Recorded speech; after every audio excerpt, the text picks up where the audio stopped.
Padayon kita sa ato ang series karon nga bulan, Blessed Family, Blessing Communities. And last Sunday, gi-encourage kita, gipahinumduman kita no, sa pulong sa Ginoo ni Pastor Sedi, na kung asa nga ato gyud tinguha, na dili lamang makontain kanato ang panalangin sa Ginoo. The more na masabta nato ang iyahang intention, the more na masik nato ang kabubuton sa Ginoo, ang iyang design kanato that we will be a blessing sa ubang mga katawhan. Mao gid na ang atong tinguha na mahimo kitang panalangin sa uban. And we thank the Lord sa iyaha gyud na padayon na pakiguban kanato, pakigistorya sa kana nga mga pulong. And this Sunday, we'll again continue ang atong series with the theme, Raise Disciples, Not Just Achievers. Natingala ko nganong natunong last month ang akong topic about marriage, no, sa kaminyoon. Karon about na pod parenting, no? So kani nga mga pulong, it talks about specifically kanato na mga ginikanan. Musulti siguro ban, pastor, wa pa man ko'y anak. But you can take something sa kanina mga pulong na God willing, kung kamo naa na po'y pamilya, naa na po'y kita'y balunon, samtang kita magkinabuhi uban ang ato ang buhi. Nga Dios, it is taken from the book of Deuteronomy, chapter 6, verses 4 to 9. Nasayod ko na ang matag-usa kanato, especially mga ginikanan, ang atog yung tinguha sa itong mga kabataan na maging successful. No? Kanagin maging successful sila sa ilang kinabuhi. Gusto nato na mag-study good sila og maayo. Gusto nato na makahuman sila sa ilang pag-eskwela, makaangkon og maayong career. Kana bitaw maging stable sila financially in the future. We want them na magdako sila, magtubo sila na responsible nga mga citizens. And we want them na ma-accomplish nila kung unsa man ang ilang mga desire sa ilahang kinabuhi. O wa gyud mali ni ana. No? Tama gyud kanang tanan. Isip na mga ginikanan or sa mga future na mga ginikanan, kinahanglan gyud na atong i-encourage ang atong mga kabataan na kana gyud maningkamot. I-develop ang ilang mga gasa. I-pursue ang ilang mga tinguha, mahimong responsable na miyembro sa sosyedad. But there is a question that sometimes we fail to ask. No? Okay, kayo ta sa mga ingani na butang, mga gusto nato na mahitabo sa atong mga anak, pero natay pangutana na sometimes ma-miss nato. Unsa man kini? What if our children become successful in life but fail to follow God? Mahimo lagi siyang successful, pero wa naman pud siya nagsunod sa Ginoo. What if naalagi sila'y degree, pero wa naman po'y devotion or quiet time? What if nindot lagi ang ilang career, pero wala man pud sila'y character? What if they know how to make money, but don't know paunsa alagaran o himayao ng atong buhi nga Dios?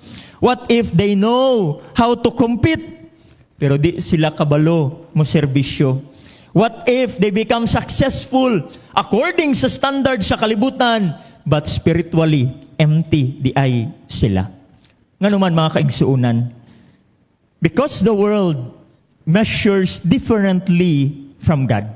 Lahi ang success sa kalibutan sa ginatawag nato na success atubangan sa atuang buhi nga Dios. Nga naman ang kalibutan nagapangutana, what did your child accomplish? Mao nang kumuadto ta diri sa secular na mga butang pangutanong tag-unsa may nahuman nimo?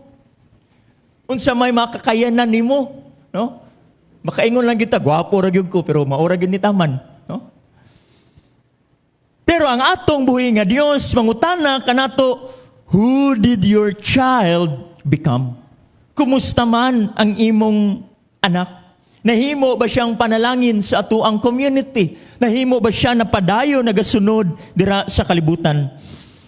Ang atong kalibutan, yes, gina-celebrate ang achievement sa matag-usa, pero ang gina-value sa Ginoo ang atong pagkamatinumanon sa pagsunod dira lamang kaniya.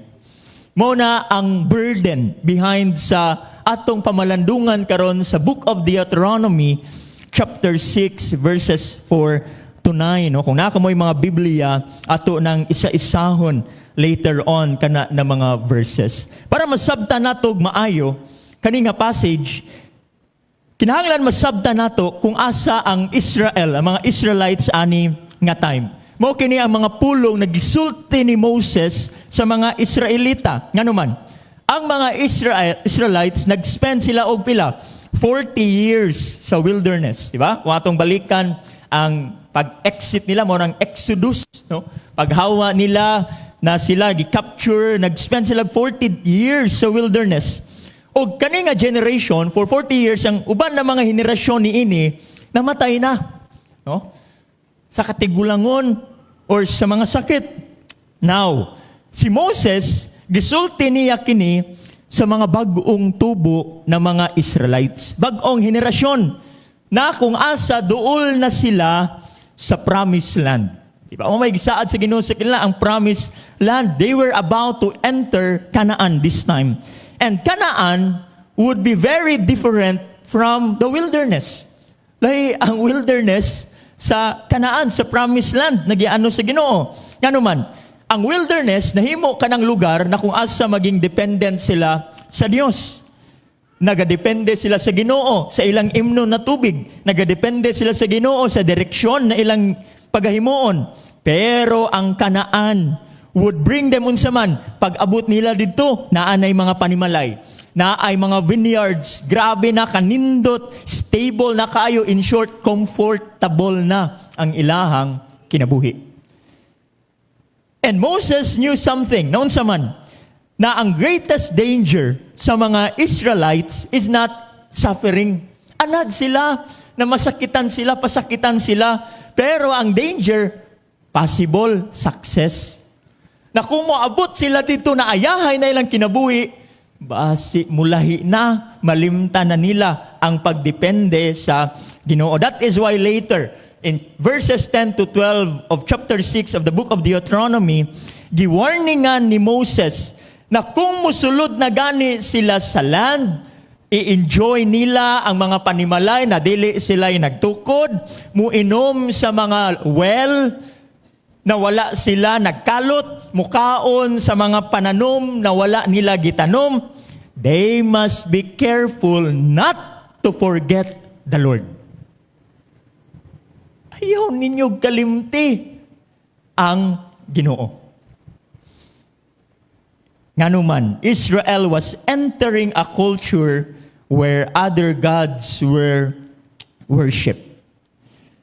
Ang gikabalakan, ang gihunahuna ni Moses ng ilang mga kabataan, surrounded sa lain-lain na mga values, lain-lain na tinuuhan, practices, and religious influence. Therefore, gitagaan og responsibilidad ni Moses ang Israel.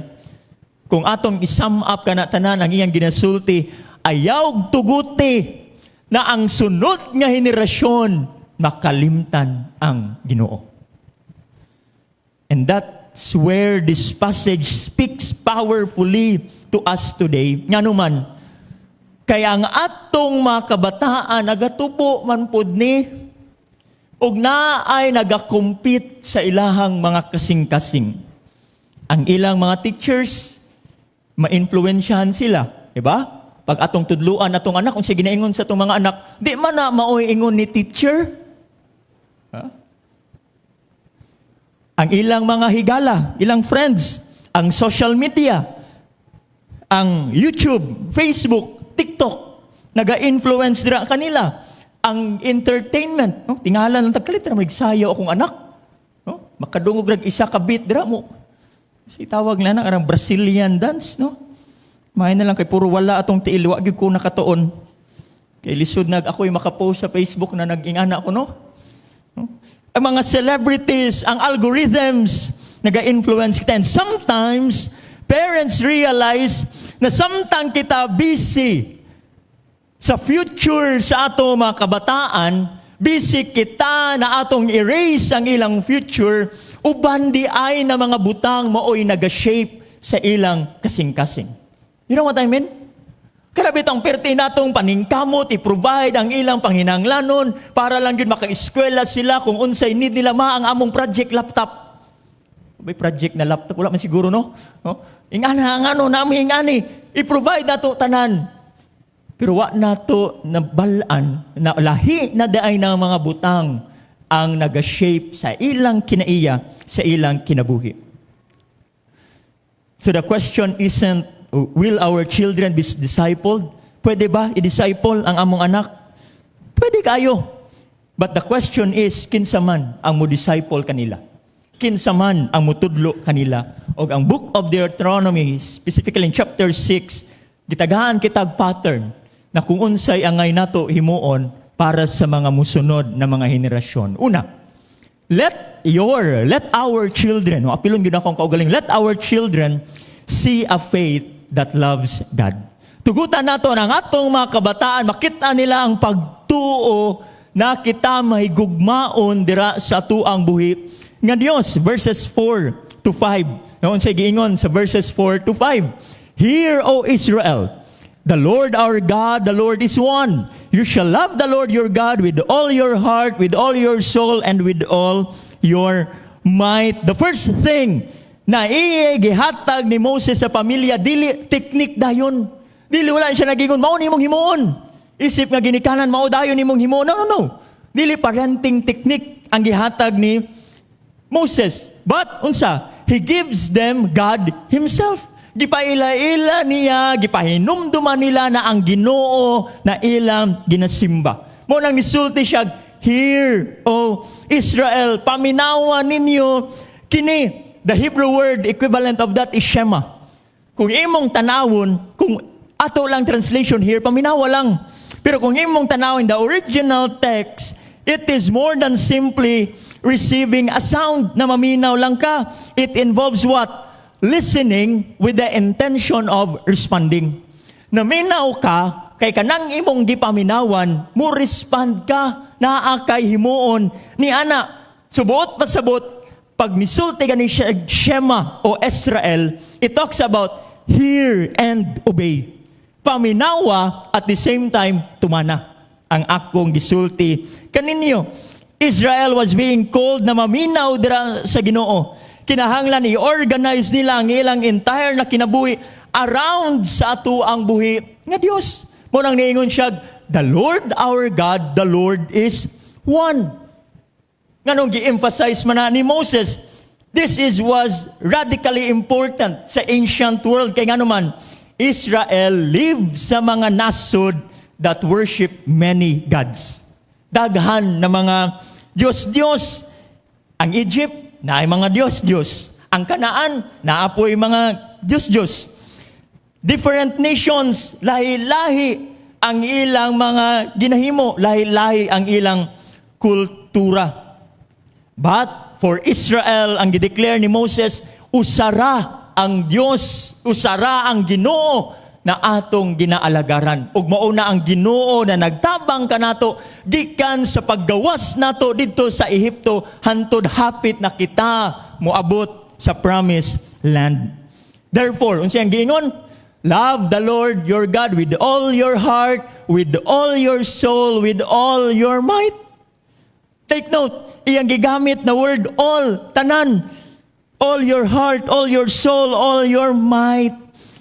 Ang Ginoo wala lang nagaas sa mga Israel na portion sa ilang kinabuhi. Unsay gusto niya? Katibuk-an. And this is where family discipleship begins. Unsay may pasabot na ako nini, igsuon. Before nato tudluan ang atong mga anak na igugmaon ang Dios, kinahanglan makitaan sa nila kanato na atong gihigugma ang Ginoo. Moses does not begin by saying, tudlui ang inyong anak. Pero nagsugod siya, oy, ginikanan, higugmaa ang Diyos. Why? Because discipleship begins with a disciple maker. Naakay kinahanglan natudluan, magtutudlo nimo ni anak. My dear parents, Ako igo mangyugpog ko ani. No, dili buot pasabot na perpekto kayo akong parenting life. Mao ning ako kining ginawali. No, kita tanan mutuon niini mga kaigsuunan. Ang atong mga kabataan ginalantaw ang atong pagtuo. Parents, your children are watching. No, kulang lang moingon sila. No? Ginatanaw nila ang atong reaction kung stress na kayo ta. Tanawa daw ninyo inyong katapad, kung stress na ba na? O stress na ginagdagway, pastor? Mga na ginang nawunga.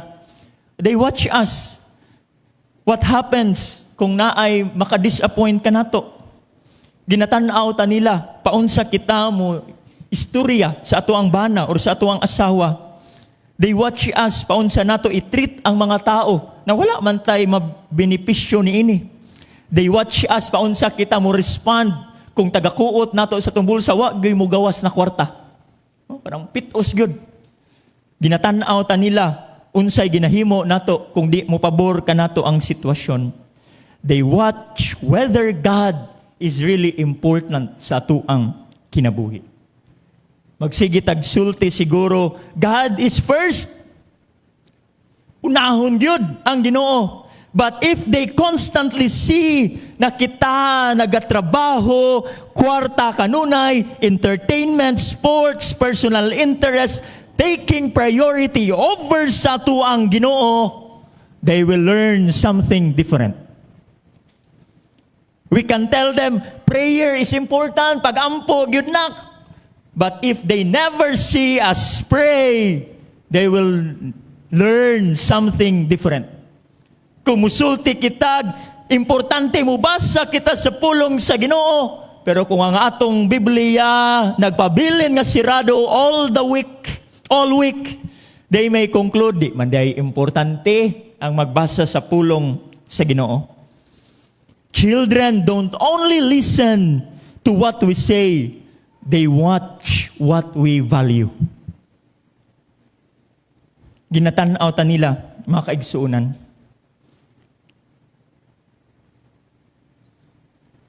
Wala man ko nagsulti na kinahanglan isip na mga ginikanan mahimo tang perpekto. Bonus na lang na kung ang imong pangalan or apelido perpekto. Wala man po nangandoy ang ato sigurong mga anak na perfect ang ilang ginikanan. Ang ilang ginapangita kanato na mahimo kitang authentic na mga ginikanan.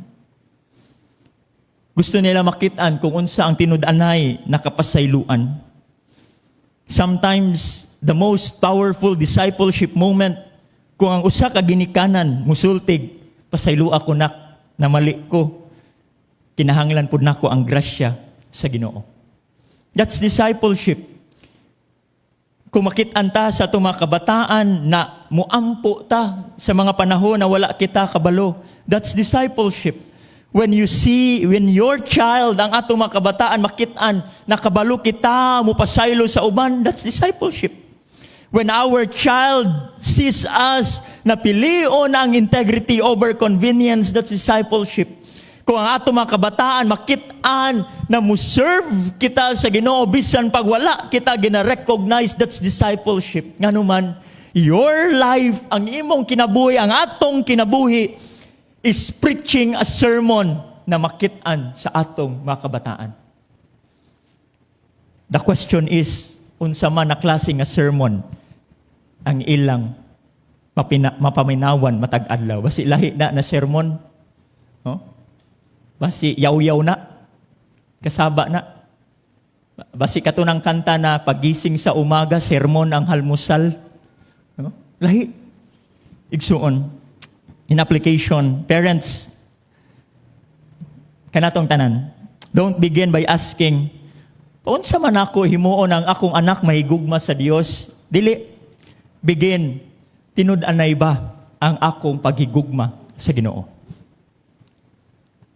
Because before ang pagtuo nato matudlo, kinahanglan makapture na sa atong mga kabataan. No? before ang atong mga kabataan, madunggan ang atong theology, unsa ta kamaayo sa pulong sa Ginoo, ginaobserbahan nila ang atong pagkinabuhi, ang atong lifestyle. Before they read the Bible, ilang ginabasa ang atong kinabuhi.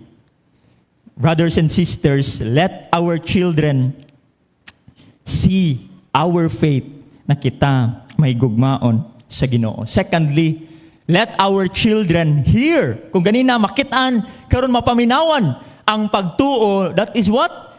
Intentionally taught. Kanang ginatudlo gyud nato. Verses 6 to 7. Unsay giingon sa mga pulong sa Ginoo. By the way, I'm using the ESV or English Standard Version. Unsay giingon? Verse 6 to 7. And these words that I command you today shall be on your heart. You shall teach them diligently to your children, and shall talk of them when you sit in your house, when you walk by the way, and when you lie down, and when you rise. Kung atong tanawon mga kaigsuunan, now, gimove na ni Moses ang iyahang paghanaay sa mga pulong sa Ginoo, gikan sa kasing-kasing sa mga ginikanan, padulong sa mga kabataan. Notice, unsay sequence niya. Sa verse 5, nag-end taog, higugmaa ang Dios. Love God with all your heart, with all your soul, with all your might. In verse 6, makita nato dira sa itong gibasa ganina, na ang pulong sa Ginoo, kinahanglan, naa sa atuang makinabuhi, naa sa itong kasing-kasing. And in verse 7, if you summarize that one, teach it to your children. Paminawan nimo, di ba? Again, hear, shema, hear and obey. Nadunggan nimo, higugmaon ako ang Dios. Pag kinahanglan ang pulong sa Ginoo nasa kong kasing-kasing. In verse 7, nagtudlo ka nato, itudlo kini sa atong mga kabataan. There is an important order here. Unsa man? Kinahanglan madawat sa nato before nato itudlo. No? Kay kung wala nato na experience nun say tawag ana, puro lang theory. Pwede nimo na himuon, no? Mura lang kag nagtudlo ka about kaminyoon pero single pa ka. No? Namuingon ka sa minyo na dapat ingani inyong himuon na pero wa pa ka experience na maminyo ka, no? No. Kinahanglan na sayod sa ka na receive sa nimo before nimo kana matudlo. And God's word, ang pulong sa Dios mao dapat ang mo-shape kanato na mga ginikanan before ang ginikanan iyang ma-shape ang atong mga akit-atong mga kabataan. Mo nang nisulti si Moses, balikan nato, you shall teach them diligently. Very intentional kaayo ang pulong sa Ginoo. Wala kini nagsulti, hopefully ang inyong mga kabataan na ay matun-an. Ang iyang gisulti diri, tudluan nato sila. Kung atong tanawon mga kaigsunan, in ancient Israel, ang pagtuo sa mga kabataan was not primarily confined in a religious building. Wala dira nagsugod ang ilang pagtubo sa ilang spirituhanon nga bahin. Nga naman, wala may Sunday school kaniadto. Wala may children ministries with age group kaniadto. Yang atong mga kabataan karon diri sa Star Kids, ato nang ginabahin-bahin diri inyong mga edad. Wala pa may VBS kaniadto, wala may youth ministry, wala po'y Christian school kaniadto. Unsay nahitabo, paunsa napasa ang pagtuo, ang pamilya maoy central role in transmitting ang pagtuo from one generation to another.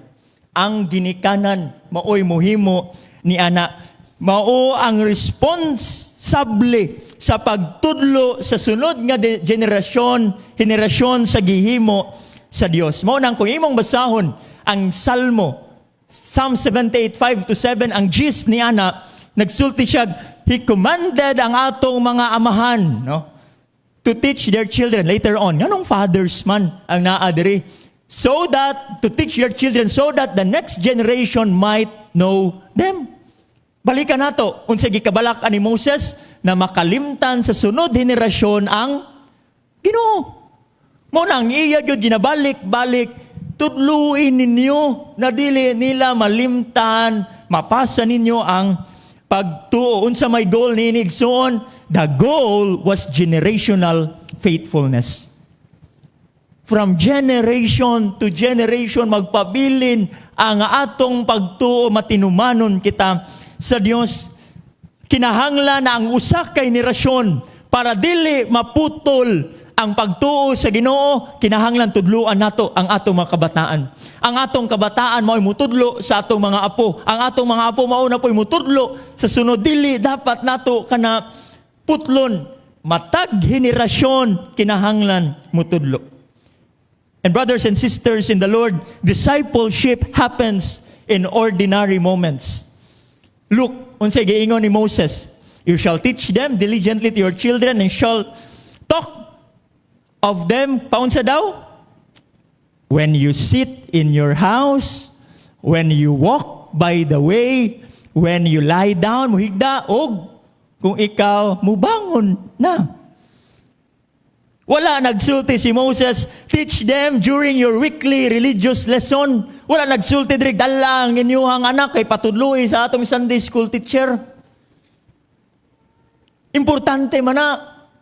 Pero ang ilang pagtuon, naagyod ka nato na kay sila naa sa atuang panimalay. In other words, everyday life becomes the classroom. Kung naa sila sa kusina nato, sa atong panimalay, mao na classroom nila, sa dining table, kung naa man sa sakyanan, sa ilahang higdaanan, bisan pag naa ta dito niya sa Dabnor Gym, kung nato mga kabataan, classroom na nila. Kung asa man nato sila daloon, kung lisod man ang atong kinabuhi og naa kitay mga conversation, mauna ang nahimo natong classroom. Family crisis becomes a classroom. The ordinary na feeling nato walay mahimo becomes an opportunity for discipleship. Mao nang akong hagit sa matag usa kanato, undangon nato ang pag-outsource og discipleship. Unsa may buot pasabot nako niini mga kaigsuonan. One of the greatest challenges na ginaatubang sa matag pamilyang Kristohanon karon is sometimes atong gina-outsource ang spiritual formation. Ginaingon nato, tugutan nato ang simbahan nay mutudlo nila. But remember, pipila lang ka oras sila diri sa simbahan.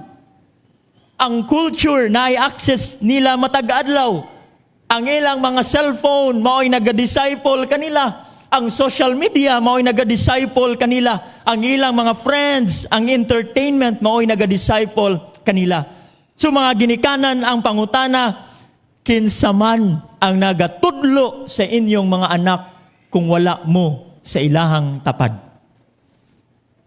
And perhaps even more importantly, intentional ba ko sa pagtudlo sa akong mga anak kung naa ko uban niya. That is why my prayer for each one of us. Again, wala na ako nagsulti kay maayo ko niini. No, igo po ko ani na mga pulong sa Ginoo. Mo nang tun-an gyud nato kini kay dili pa ulahi ang tanan. Tugutan nato na ang kaning mga ordinary moments mahimo na spiritual moments. Buot pasabot kung naay maayong nindot, good grade ang atong anak, musulti siya, ma-perfect gud ko. No? Ay, lag-ingong congratulations, okay man na. Pero ingon po, salamat sa Ginoo, no? Kay naliwat ka nako, dili po dana, no? Salamat sa Ginoo, kay gitagaan kaniyag ability, no? Paunsa ka nimo, mahimaya ang Ginoo. Kung ang atong anak, ma-failure, ay, lag-sulti na, paningkamot lang. Try harder. Ingna na, at tinuod manak, lisod yun, mag-failure. Pero unsa kay ginatudlo sa Ginoo kanimo about ni anak. My dear brothers and sisters in the Lord, in many ways, mahimo nato na matudluan ang atong mga anak. Mahimo nato na atong wala lamang na gina-transfer ang atong mga nahibalaan, pero atong gina-form ang ilang kinabuhi. We must be intentional in teaching our children by the grace of God. Pinaagi sa tabang o grasya sa ato ang buhi nga Dios, and it will lead us sa last point, let our children live in a home where faith is everywhere. Tugutan nato ang ato mga kabataan magkinabuhi sa usa ka panimalay na naa makit-an ang atong pagtuo. Verses 8 to 9, unsay gisulti? You shall bind them as a sign on your hand, and they shall be as frontlets between your eyes. You shall write them on the doorposts of your house and on your gates. Now, gikan sa kasing-kasing, ginatudluan ni Moses na kinahanglan mahimo kining visible, makit-an sa kinabuhi sa matag usa. Kita na po na itong progression. Unsay progression niya? Verse 6, kasing-kasing. Dapat naana sa inyo ang kasing-kasing. Itusok yun na sa iyong kasing-kasing. Pag abot sa verse 7, itudlo ninyo, words. Intentional ang atong pagtudlo, pinaagi sa mga pulong. Pag abot sa verse 8 to 9, kinahanglan makit-an na, visible. E nga naman, dali naman ta makalimot. Pero pag naagani na makit-an, ay, mauday ning gitudlo. No? Mao pa na atong mahinumduman. Ang pulong sa Ginoo, dili kinahanglan ni mahimong invisible, kinahanglan mao gini mo shape sa atuang kinabuhi. Now, unsa may buot pasabot, pag-ingon niya bind them in your head, no, as a sign on your hand. Sa Israelites kato nga time, ilang dawat kini, ginasabot kini nga instruction seriously. Kaya nga naman sa Jewish tradition, pag moabot na ganig 13 anyos ang batang lalaki, kinahanglan iya nang i-practice ang pagsuot og tefillin. O mao na kana bitong kanang makita ninyo diri na side kani dira ginasulod, no, mura na siya box na gamay, naradira ginasulod ang pulong sa Ginoo, especially ang Torah.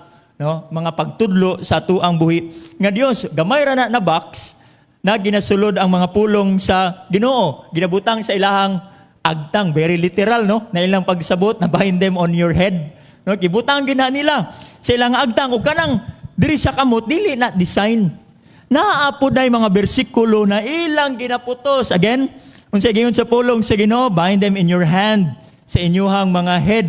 Unsa may ginahimo nila ni ana, pagpatong nilag 13 anyos, pag weekdays maliban sa Shabbat or Sabbath, sa ato adiri Shabbat, no, kinahanglan naana sila ma-memorize, mag-ampo na sila part sa ilahang religious Jewish tradition. Pero unsay punto nato makit-an diri na ang mga ginikanan maunay mutapat. Kita ninyo ng papadra, siya na'y mugiya sa iyahang anak. They took it literally na ang ginikanan maugyoy mo guide mutabang sa anak. Memorize ni mo na, isuot gud nimo kana pagpahinumdom sa pulong sa Ginoo. Uban pod na mga panimalay ginabutang po nila ang ginatawag na mezuzot or kana bitang sa ilang mga poste sa ilang panimalay naa gyud nay murag capsule na naadra ang mga pulong sa Ginoo, isabit nila kana, that's mezuzot, no, sa Jewish tradition. Sa doorpost sa ilang panimalay na kumakit-an nila kini, mapahinumduman sila sa pulong sa Ginoo. Igsoon, whether si Moses gi-instruct kini literally or for vivid imagery, the central message is clear. Unsa man, ang pulong sa Ginoo must be constantly before God's people. Naagyud dapat ang pulong sa Ginoo. Mukatawat ang anong suot-suot. Man mura na magnaunsa na nanaman silang agtang ang pulong sa Ginoo. Pero kwaon nimo unsay punto niya na dili dapat mawala ang pulong sa Dios. It should influence what they do sa ilang mga kamot, sa ilang mga giunahuna, i-shape ang ilang mga ginabuhat sa community. Faith was never meant to be hidden inside sa simbahan. Kinahanglan makit-an kini sa atong everyday life. What does this mean for us? Dili, wala man ko nag-ingon na next Sunday, magsuot ta og box na gamay, samtang musulod mo diri simbahan, no, mura po tag Naruto ana. Dili na mao'y pasabot nako nini. But the principle remains the same. Make faith visible in your home. Makit-an yun ang pagtuo sa atuang panimalay. Kung naay musulod sa atuang panimalay, unsa may obvious kaayo. Unsa may makit-an dayon nila kung unsa kita ka successful, unsa ka nindot ang atong balay, unsa ka comfortable, unsay mga achievement nato, no? Kita na mga ginikanan, proud kita sa atong mga anak, tanan medal. Ato ginang ipang butang, no, sa atubangan, wala may problema ni anak. Pero ang akong pag-ampo, make Christ visible sa atong panimalay. Naabay, pwede, naay Bible verse sa atuang mga wall siguro. Maybe ipakita nato na as a family, we pray together, we worship together. Himuo nato kana make serving together as a family. No? Pag-serve sa Ginoo, uban ang atong mga kanakan. Wala man ko nag-ingon na maunay makaluwas sa atong mga anak. Pero mao kini ang mo create og environment na makit-an nila na si mama, si papa, grabe gyud ang pagtuo sa atuang buhi nga Dios. Ang atong panimalay unta, no? Kana bitong dili siya mahimong two different worlds ba ngano man. Ang greatest danger sa Christian parenting naga-create tag duwa ka klase nga kalibutan. Church world o home world. Unsa may buot pasabot nako niini. Sa simbahan mo ingon tag, we love Jesus. Love kay nako si Jesus. Pero sa panimalay di ganit ta magistoryahanay. Simbahan mo yung tag pasayloon nato ang matag usa. Pero sa panimalay gahi kayo musuri ang matag-usa. Sa atong simbahan, musulti ta, God is our provider. Pero sa panimalay, pagpitos na kayo, grabe na ang atong mga ginayaw-yaw. Sa simbahan, mo serve kita sa uban. Pero sa panimalay, atong kaugalingon lang ang atong ginahuna-huna. That is why si Moses nagsulti siya, God's word should be on your doorpost para mapahinumduman kita. My dear brothers and sisters in the Lord, as we celebrate our family month, especially ato ang tema, Blessed Families, Blessing Communities, wala man gi-establish sa Ginoo ang matag pamilya represented here para lang mahimong private blessing. Gusto sa Ginoo na mahimo kitang panalangin sa uban. When ang atong mga kabataan nagatubo na naay pagigugma sa Dios and eventually madala gyud nila kana hantod sa ilang pagdako. Kung matun-an nila na maging generous, ikinabuhi gyud nila kana forgiveness, service, pagigugma dira sa buluhaton sa Ginoo, padayon gyud nila kana himuon. Mao nang importante ang atuang family discipleship. Tulo ka butang ang atong natun-an karon na kinahanglan nato i-stop, no? O pinagi sa grasya sa Ginoo, di na ni maoy atong focus. Una, stop measuring our children only by achievement. Okay man ang grado, education matters, yes, career matters, excellence matters, but they are not the ultimate measure na imong gigugmaon ang imuang anak kay dagko siya grado. No. Ang atong pangutana dapat, ang ako bang anak, akong natudluan, nagatubo ba siya dira sa Ginoo? Secondly, stop assuming the church alone will disciple our children. The church has a responsibility. Responsibilidad na sa simbahan. Pero apilpod ang atong panimalay. Sunday school cannot replace ang Monday to Saturday discipleship. Youth ministry cannot replace parental modeling. Ang sermon cannot replace ang inyong everyday communication sa matag usa. Ang church, kami, mo partner dira kaninyo. Tabangan ang ato mga kabataan, pero dili gyud kini kaya pulihan kamo isip na mga ginikanan. Thirdly, stop waiting for perfect spiritual moments. Kana bitang di man kinahanglan na kanang hype kay ko, no? Spiritually okay kayo ko no. Simple lang, sugda nato. Tawagay mong anak, nak ampo ta uban ni mama, basa kitag pulong, do it again, ugma na pod next day. Small moments repeated faithfully can shape a lifetime. My dear brothers and sisters in the Lord, Imagine na daw ang inyong anak as we end 20 years from now. O 10, 15 years, 20 years kung gagmay pagyod from now. Posible na sila degree. Posible na sila nindot nga trabaho. Gwapog panimalay, financially stable. Daghanag ma-accomplish na maging proud kaayo kita. O mga wonderful na mga panalangin. But imagine, ang imong anak, 20 years, 10, 15, 20 years from now, musultig, ang ako og yung papa, ang ako og yung mama, mao'y nagtudlo kanako na higugmaon si Jesus. Ang akong ginikanan, mao'y nagtudlo kanako na saligan ang Ginoo. Ang akong ginikanan, mao'y nagtudlo og muuban kanako sa pagampo. Ang akong ginikanan, mao'y nagtudlo kanako sa pulong sa Ginoo. Wala lang ko nila gidala sa simbahan, pero ilang gipakita what it means to follow Christ. And that for me is success. Because one day, kung mubiya man ang atong mga kabataan sa atong panimalay, madala man nila ang ilang mga degree, ang ilang mga career, mga memories, ang akong pag-ampo, unta madala pod nila ang atong pagtuo na gitudlo. Church, don't just raise children who can succeed in life. Raise disciples who can follow Jesus for life. Let them see a faith that loves God. Let them hear a faith that is intentionally taught. Let them live a home where faith is everywhere. Because the greatest success of a family is not just raising accomplished children, but raising lifelong followers of Jesus. Ang Ginoo magapanalangin kanato. To God be the glory.